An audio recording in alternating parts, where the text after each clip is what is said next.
today, Dallas Cowboys fans, Cowboy Nation. We are about, let's say, a little less than 2 weeks away from the NFL draft. So we're now going to sit here and see the Dallas Cowboys in position to actually make some moves. It's been a relatively quiet offseason for the Dallas Cowboys since losing, obviously, unfortunately, I will say again, obviously and unfortunately, in that the wild card round against the Green Bay Packers, a beatdown the Dallas Cowboys took. And this team still has some talent on it, but there are so many weak spots, especially, like I said, when you're having a quiet offseason.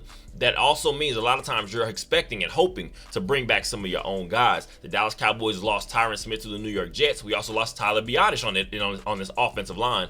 And running back Tony Pollard goes to the Tennessee Titans. So we're going to have to shore some things up in this draft because we did not focus too hard on them in free agency. I will say also, a lot of times I do feel like it's very easy to pile on teams, especially when you're having a disappointing end to your season, and whether it's in the regular season or the postseason. And the number one thing, especially fan bases are looking to do, is improve quickly and rapidly, I will say. But at the end of the day, the Dallas Cowboys have got to have a system. They have got to have a plan, because this is going to be a big season for this entire coaching staff, I'll say.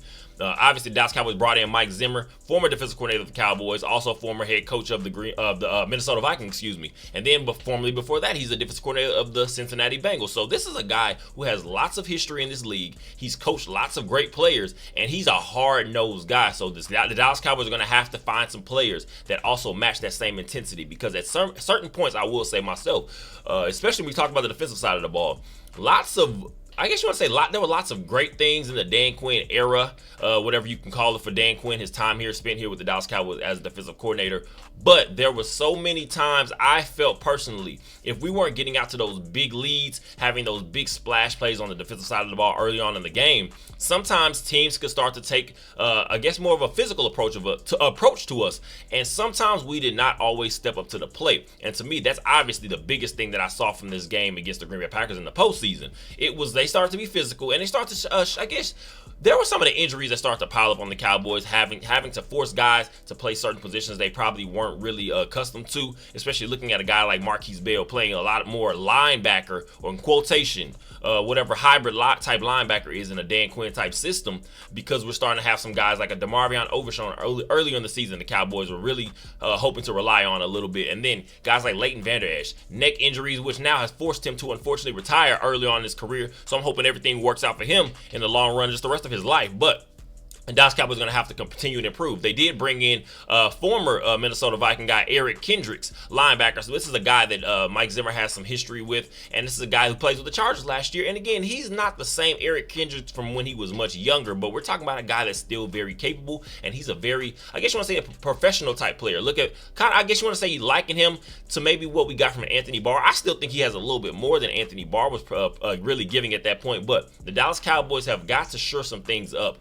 But in free agency, we're talking about, there's still going to be some guys that you could probably hang on to and grab later on, whether it's right before the draft or after the draft, because again, the league, to me personally, I'm going to say, I don't think you can have too many veterans, too many guys that just know how to be in the right space, because sometimes we see the Dallas Cowboys, whether it's the discipline or whether it's just not being as physical. Sometimes we will see guys get out of their lanes, and to me personally, I'm going to say that's what happens a lot in that Green Bay Packers game. Guys just not playing their position and doing what they needed to do on every specific play, and sometimes that'll get you in a lot of trouble. So going to this draft, the Cowboys are going to have to focus on the interior. We're talking about offensive line. We're talking about defensive line. I think that's what the Cowboys should never ever stop looking to improve at, whether you feel you have some players that are already there. Let's look at a guy like Tyler Smith, who's now, we're talking about all-pro level Tyler Smith at the guard position. I personally am not a big fan of moving guys from left tackle to guard to guard to tackle to guard to tackle, because at certain points, you're not going to be able to get your solid footing. Now, that's not saying he can't be very solid at both positions, but I feel like you're talking about now, you feel like, and you blatantly have an all-pro level type guard in Tyler Smith. What you're going to be looking to do is round out the rest of this offensive line, because you did lose a guy like Tyler Biadasz.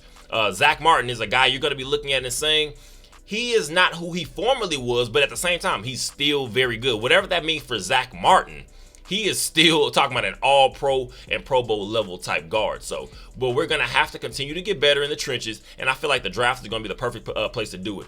Also, there are going to be certain positions the Cowboys could be looking at to, I guess, take a look at from the receiver position, because we do know Michael Gallup is going to be designated as one of those June 1st cuts, and that's going to pretty much end his time with the Dallas Cowboys. Brandon Cooks, I believe, will be returning, but we're going to have to now figure out the situation with CeeDee Lamb, because it's now coming out today, I believe, reported that he's not going to be at voluntary workouts because the contract situation is not handled. Stephen Jones, Jerry Jones, we know they like to pinch every penny, and sometimes it's going to get you in lots of trouble when you're talking about negotiating with some of the actual true playmakers in this league that do know their worth. So we're talking about we have got to get these deals done with guys like CeeDee Lamb. We have got to get these deals done with guys like Micah Parsons.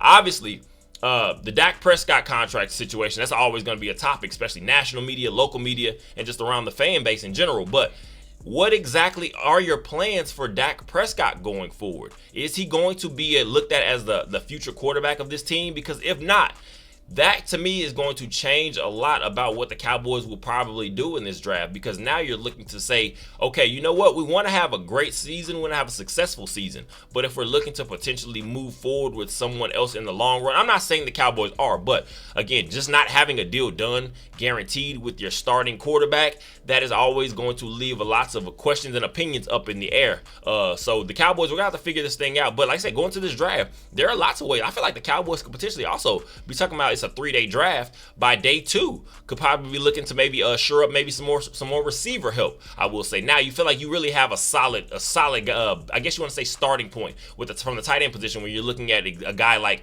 Jake Ferguson and the step he took up, the major steps and leaps and bounds he took last year, and then adding in Luke Schoonmaker, who'll be going into his second year. We're talking about one of them on the older rookie variation from last year, but you're having a tight end position where I'm not saying that needs to be something we may really need to focus on. So the running back position, the trenches, offensive line, defensive line, maybe receiver, but also linebacker help to me is going to be big, because what we're going to be asking ourselves is what exactly are we going to be expecting from a guy like DeMarvion Overshown coming back in this upcoming season. As a Texas Longhorns fan, I know much about this kid, and he is going to work. But obviously, we saw him start to put on a little bit more size last offseason too, especially going into training camp.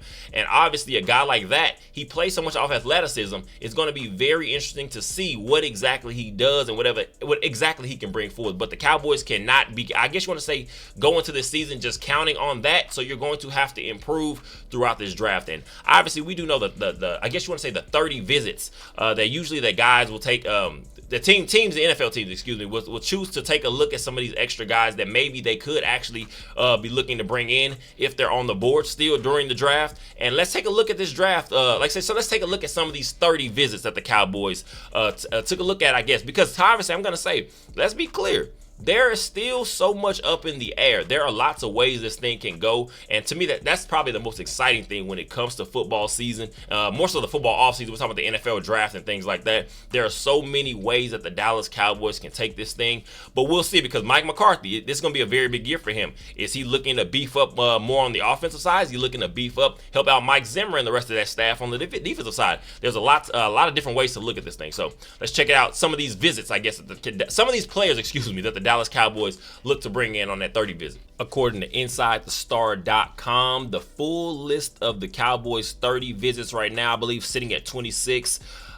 You can kind of check the list out right here. And one of the key names, center Jackson Powers Johnson out of the University of Oregon, who's been talked about over the last few weeks, as probably being a replacement for a guy like Tyler Biadasz, who obviously his tenure with the Dallas Cowboys, it was solid. I mean, it wasn't. We're not talking about like one of the worst centers in the league or anything, but it was kind of always you felt you could get better at that position. Obviously, the unfortunate early retirement of a guy like Travis Frederick, we became accustomed to that level of play.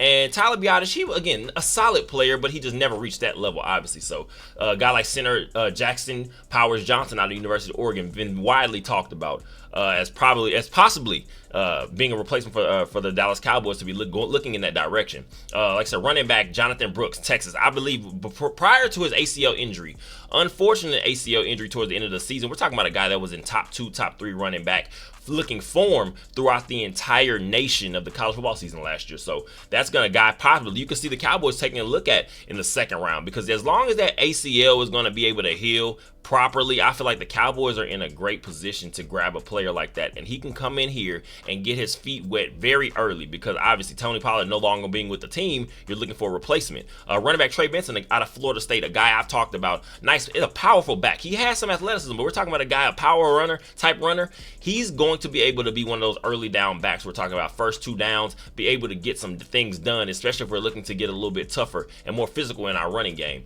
Running back Braylon Allen out of Nebraska, I'm a fan. Running back Bucky Irving out of the University of Oregon. Again, we're talking about that's when you get quick, more closer to the quicker running back variety. Tight end Jatavian Sanders, just a playmaking type athletic tight end. A guy that you looked at, I guess you would say his combine. In his personal opinion, he didn't feel he had the best combine, but this is a guy that's going to be very special, and any team that is able to grab a guy like that is going to be in the running for finding themselves having one of those sleepers. Just like kind of gets one of those sleepers, those diamonds in the rough.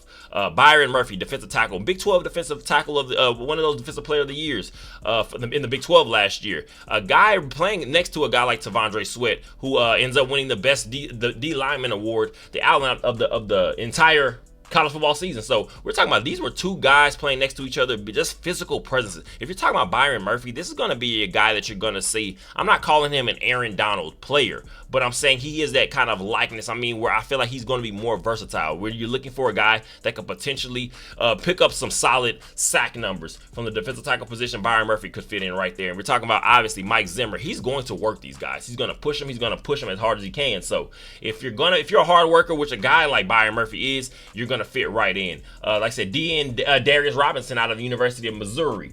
A couple guys I've been taking a look at. We're talking about a linebacker, Junior Colson out of the University of Michigan. Obviously, national champion, University of Michigan. You're looking for some of those thoroughbreds. You know the Cowboys love drafting some Michigan players. We don't have to talk about Taco Charlton, but you look at guys like Jordan Lewis. Again, last season, Luke Schoonmaker, the tight end position. The Cowboys, it's going to be very interesting to see what exactly the direction is this team takes. What exactly do you guys think about the draft? Are there anybody on this list, and maybe that's anybody that's not on this list, that you want the Cowboys to take a look at? And what position are you looking at? Do you think the Cowboys could do to help improve this roster going forward? Because again, it is very open-ended. We have a few directions that I feel like we could take it, because we did not really hit this free agency market very hard. We didn't hit the trade market very hard up to this point. So the Cowboys have many directions we can take this thing. I'm very interested to know what you guys' thoughts are on it. This year, the Dallas Cowboys will have the first, in the first round, the Cowboys will have the 24th overall pick, and then that goes to pick 56, 87, 174, 216, to pick 233 that was received from the Las Vegas Raiders, and pick 244. That's as of now. We do know, and when the draft actually starts rolling, teams usually find themselves maybe trading back, trading up a little bit, and that can always change. So we'll see how the Dallas Cowboys,